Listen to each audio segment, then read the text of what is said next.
யோ கணக்கு முதலாளி. மாப்பிள்ளை வீட்டுக்காரங்க வந்துருவாங்க. ரேகாவை சீக்கிரமா ட்ரெஸ் பண்ணி ரெடியா இருக்க சொல்லு. ஆகட்டங்க. சின்ன துறை. என்ன சிதம்பரம், நீ மட்டும் வர்ற, மாப்பிள்ளை வீட்டுக்காரங்க வரல? வெரி சாரி, மாப்பிள்ளை வீட்டுக்காரங்க இந்த கல்யாண ஏற்பாட்டை நிறுத்த சொல்லிட்டாங்க. ஏன் நிறுத்த சொல்லிட்டாங்க? என்ன காரணம்? என்ன காரணமா? உன் தங்கச்சி நடத்த கட்டவலாம், அவங்கள நம்ப வச்சு கழுத்து அறுத்துட்டீங்களா? யோ, என் தங்கச்சி நடத்த கட்டவன் எந்த ஆதாரத்தை வச்சியா சொல்றாங்க? உங்க ஊருக்காரதான் சொல்லியிருக்கான். டீட்டெயிலா தந்தி அடிச்சிருக்கான். பேரு கூட மாணிக்கமா. மாணிக்கமா? ஆமா, உங்களால பெரிய இடத்துல எனக்கும் கெட்ட பேரு. வர்றேன்.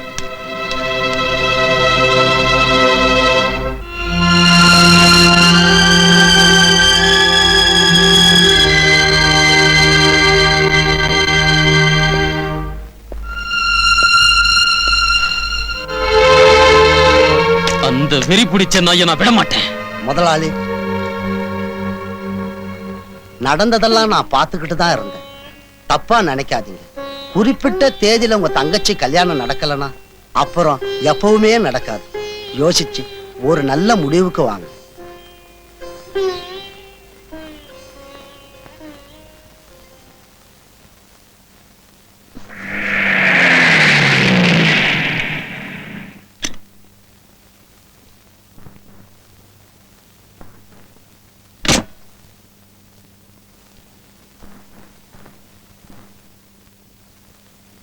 யாரு? சின்னதுரையா?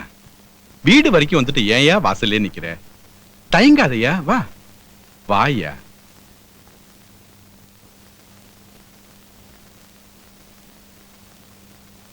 மீனாட்சி, மீனாட்சி, இங்க யார் வந்திருக்கா பாரு. வாங்க சம்பந்தி, வீட்டுல எல்லாரும் சௌக்கியமா? சௌக்கியங்க.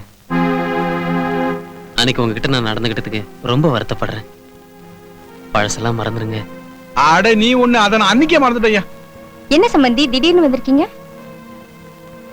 உங்க வீட்டுல பாக்குவத்துல மாத்திக்கு வந்திருக்கேன். சின்னதுரை, என்ன சொல்ற? சிங்கப்பூர் சம்பந்தம் என்னாச்சு? சமீபத்துல எனக்கு ஒரு டெலிகிராம் வந்துச்சு. மாப்பிள்ளைக்கு அங்க ஒரு சின்ன வீடு இருக்கான், அதனால அந்த சம்பந்தம் வேண்டான்னு ரத்து பண்ணிட்டேன். அதுக்கப்புறம் என் தங்கச்சியை உங்க பையனுக்கு தரதா முடிவு பண்ணிருக்கேன். மறுக்காம என் தங்கச்சிய உங்க வீட்டு மருமகளா ஏத்துக்குங்க. சின்னதுரை, ரொம்ப சந்தோஷம்ப்பா.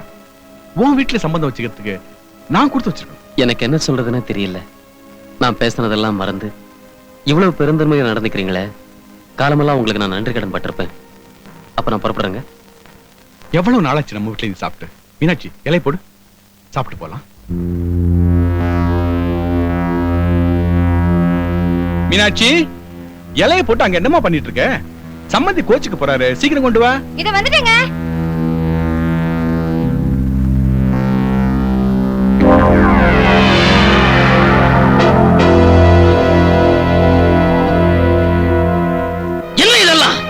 தெரியல, கலப்படம் இல்லாத சுத்தமான பசுமாட்டு சாணி, கைப்படாம தட்டி காய வச்சது. சந்தர்ப்பத்தை பயன்படுத்திக்கிட்டு என்ன பழி வாங்க பாக்குறீங்களா? என்ன கித்தாப்பு இருந்தா கெட்டு போன உன் தங்கச்சியை என் பையன் தலையில கட்ட நினைப்பேன். ஏய், இது மானமுள்ள குடும்பம்டா. இந்த குடும்பத்துக்கு மருமகளா வர்றதுக்கு உன் தங்கச்சிக்கு எந்த விதமான தகுதியும் கிடையாது. மரியாதையா வெளியே போயிடு. சீ, வெளியே போ.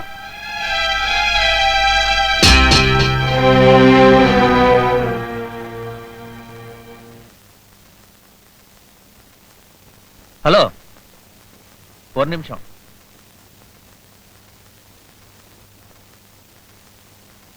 அப்பா அம்மா ஆத்திரப்பட்டு பேசினத மறந்துருங்க. நீங்க விருப்பப்பட்டா உங்க தங்கச்சியா மாசம் 2000 ரூபாய் தரேன். அடிச்சி போயா.